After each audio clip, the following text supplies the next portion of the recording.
তারকারা কখন যে কি করেন বোঝা সম্ভব না। শাহরুখের সহ অভিনেত্রী যে এহেন কাণ্ড ঘটিয়ে বসবেন জানা ছিল? 90-এর দশকের এই তারকা যা করলেন তাতে চমকে যেতে হয়।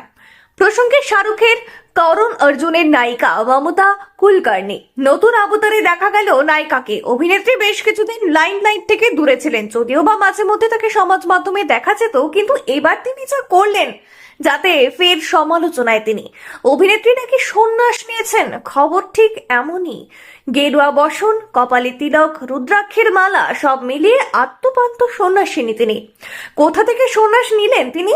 সূত্র বলছে এদিন সকালে তিনি মহাকুম্ভের কিন্নর আখড়ায় গিয়েছিলেন।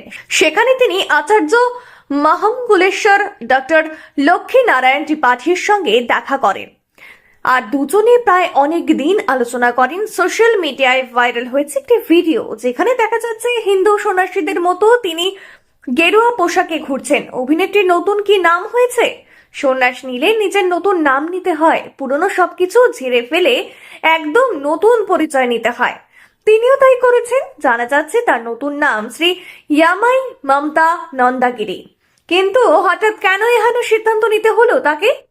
জানা যাচ্ছে শুক্রবার মমতা কুলকার্নিকে নিয়ে অল ইন্ডিয়া আখড়ার প্রেসিডেন্ট রবীন্দ্র পুরীর কাছে যান মহামন্ডলেশ্বর লক্ষ্মীনারায়ণ ত্রিপাঠী এবং তারপর নিজের ধর্ম সংক্রান্ত মতামত রাখেন তিনি। ভগবান রাম, সীতা এবং মহাদেব পার্বতীকে নিয়ে নানা কথা বলেন তিনি, যদিও কেন তিনি এতে যোগ দিলেন সে বিষয়ে গোপন রাখা হয়েছে।